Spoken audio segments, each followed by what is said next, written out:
Баршаңызға қайырлы күн достар. Бүгін сіздермен чак-чактың ерекше рецептісімен бөліскім келеді. Ол үшін видеоны соңына дейін көріп, каналыма тіркеліп, лайк басып, комментарий жазамыз. Бізге қажетті заттар: жұмыртқа, 1 чайный ложка тұз, 1 чайный ложка толтырмай сода, ас содасы және електен өткізілген ұн қажет болады.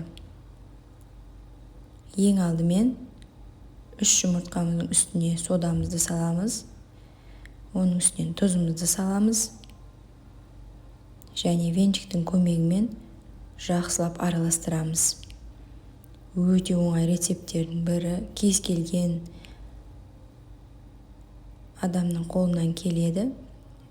Барлығын араластырып болғаннан кейін електен өткізілген ұнымызды салып, қолымыздың көмегімен қамыр илейміз. Жұмсақ қамыр дайындайтын боламыз. Қатты болып қалмауы керек. Ұнымыздың барлығын салмаймыз. Осылай бірте-бірте бөліп салып отырып, жұмсақ қамыр дайындайтын боламыз. Міне бізде қамырымыз дайын болды. Жұмсақ та емес, қатты да емес, орташа көлемде қамырды дайындаймыз. Қамырымыз дайын болды. Қарап отырсаңыздар, өте жұмсақ, нәзік, қолға жабыспайтын қамыр дайын болады. 10 минутқа тұндыруға жібереміз. 10 минут қамырымыз тынғаннан кейін ұнымызды осылай сеуіп, қамырымызды дөңгелек етіп жайып шығатын боламыз. Осы рецептпен сіздерге де жасап көруге кеңес беремін. Өте оңай рецепттердің бірі. Және дәмі де өте керемет. Қонақ келгенде дастарханға ұсынсаңыздар, кез келген дастарханның сәнін ашады. Әрі оңай, тез дайындалатын рецепттердің бірі.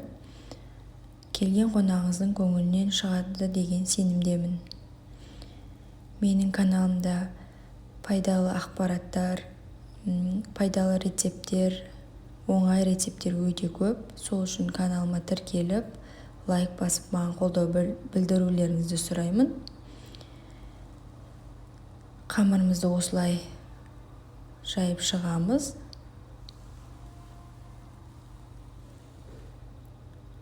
Қатты жұқа болып кетпеуі керек. Орташа көлемде қамырымызды жайып шығамыз. Міне біздің қамырымыз дайын болды. Келесі кезекте осы қамырымызды кесіп шығатын боламыз.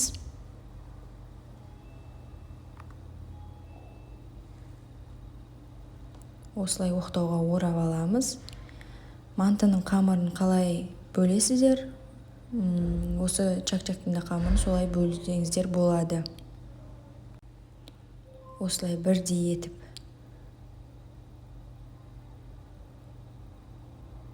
ораймыз және осылай жіңішке етіп кесіп шығамыз.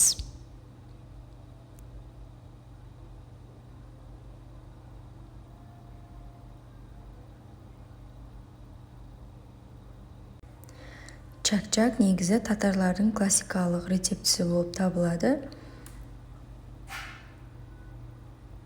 Өте оңай рецепт болғаннан кейін бізде жасап көреміз.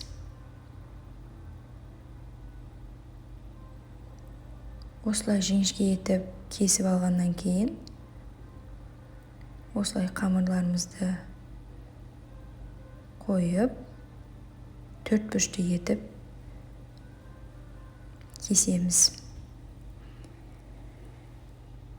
Бұл чак-чакты қалай кессеңіздер де өздеріңіздің еріктеріңізде. Кейбіреулер жіңішке ұзынша соломка ретінде кеседі, дайындайды. Ал мен бүгін 4 бұрышты етіп дайындағым келді.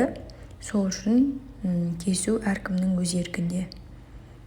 Нақты бір қатып қалған кесу әдісі жоқ. Өздеріңізге қалай жеген ыңғайлы, қалай жеген ұнайды, солай кесе берсеңіздер болады. осылай барлық қамырларды кесіп шығамыз 4-5 етіп. Міне біз барлығын кесіп шықтық. Бізде осындай көлемде қамырлар дайын болды. Қарап отырсаңыздар, өте әдемі және қалың да емес, жұқа да емес, орташа көлемде қамырымыз дайын болды. Келесі кезекте пісіретін боламыз.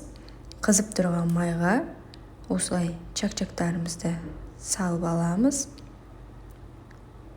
Осындай сарғыш түске енгеннен кейін майымыздан алып, барлығын солай пісіріп шығатын боламыз. Осылай чак-чактарымызды салдық. Қарасаңыздар, өте тез піседі. Шамамен 40 секунд, 1 минутта қызып тұрған майда пісіп шығады. Осылай араластырып тұру қажет болады. Екі беті тез-тез піскенше. Міне осылай біз барлық чак-чактарымызды пісіріп жатырмыз. Сарғыш түске енгеннен кейін чак-чактарды ала береміз. Менде соңғы чак-чактарды салған кезде майым осылай көп ішіді. Себебі құрамында сода болғандықтан осылай майдың ішінде көпіреді. Майымыз көпіреді. Біз чак-чактарымызды пісіріп болдық. Осылай арнайы ыдысқа саламыз. Қарасаңыздар, өте әдемі болып шықты. Және сгущенкамен араластырамын. Маған деп деген фирманың сгущенкасы ұнайды. Сол себепті сол сгущенканы салдым.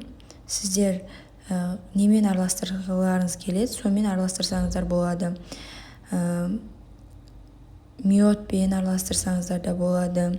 Немесе ештеңе араластырмай құр өзін қойсаңыздар да, тәтті ұнатпасаңыздар, ештеңе қоспасаңыздар да болады. Менің отбасымда тәттіні өте жақсы көреді балаларым. Сол себепті тәтті сгущенканы қостым. Сгущенка араластырғаннан кейін осылай тарелкамызға саламыз. Үст-үстіне осылай жақсылап салып шығамыз. Кішкене осындай көлемде салып шықтық. Үстінен макты себеміз әдемілік үшін. Оны қаламасаңыздар, сеппесеңіздер де болады. Күнжіт сепсеңіздер де болады. Міне біздің чак-чагымыз дайын болды. Өте дәмді, әдемі және оңай жасалынатын рецепттердің бірі. Видеоны соңына дейін қарағандарыңызға рахмет. Менің каналыма тіркеліп, лайк басып, комментарий жазамыз. Сіздер де жасап көріңіздер. Сау болыңыздар.